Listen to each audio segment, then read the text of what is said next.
What looked like a narrow post-convoy overreach has morphed into something much broader and far more disturbing. Debanking isn't a policy misfire. It's turning into a systemic method of silencing dissent not just in Canada, but across the Western world.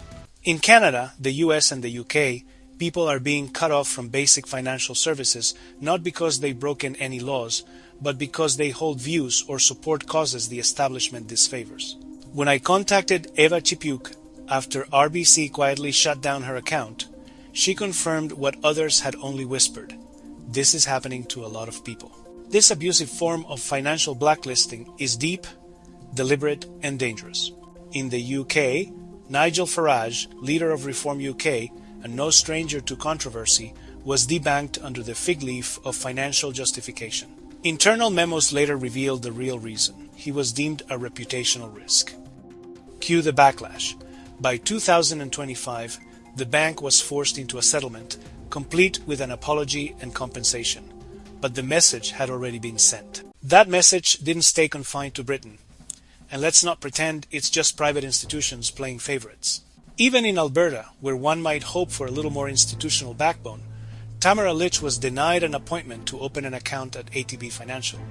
That's Alberta's own Crown Bank. If you think provincial ownership protects citizens from political interference, think again. Fortunately, not every institution has lost its nerve. Bow Valley Credit Union, a smaller but principled operation, has taken a clear stance. It won't debank Albertans over their political views or affiliations.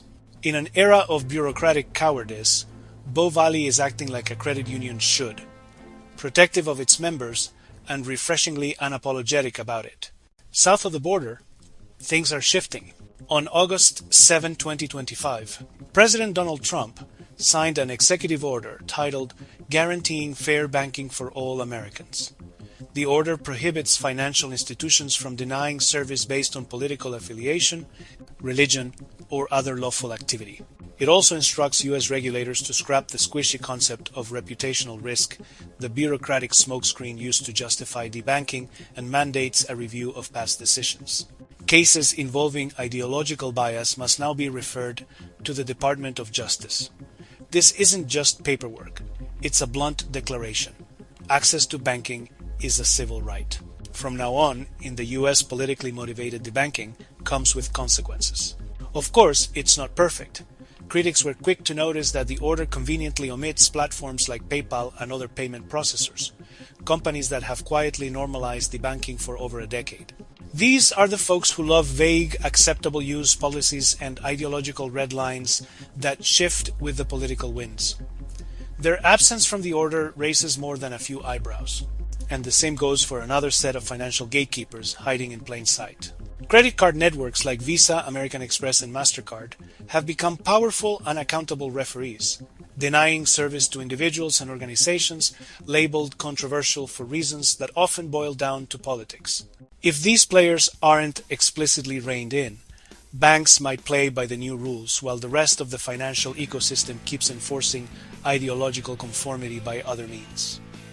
If access to money is a civil right, then that right must be protected across the entire payment system, not just at your local branch. While the US is attempting to shield its citizens from ideological discrimination, there is a noticeable silence in Canada.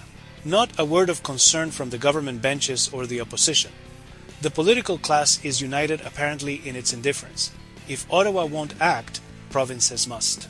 That makes things especially urgent for Alberta and Saskatchewan. These are the provinces where dissent from Ottawa's policies is most common and where citizens are most likely to face politically motivated financial retaliation. But they're not powerless. Both provinces boast robust credit union systems.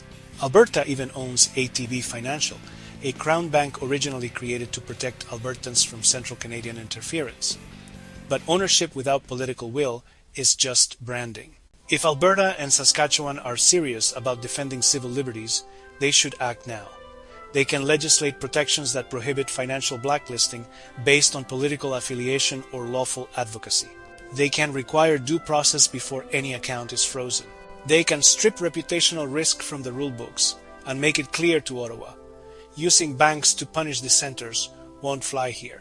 Because once governments or corporations doing their bidding can cut off your access to money for holding the wrong opinion, Democracy isn't just threatened, it's already broken.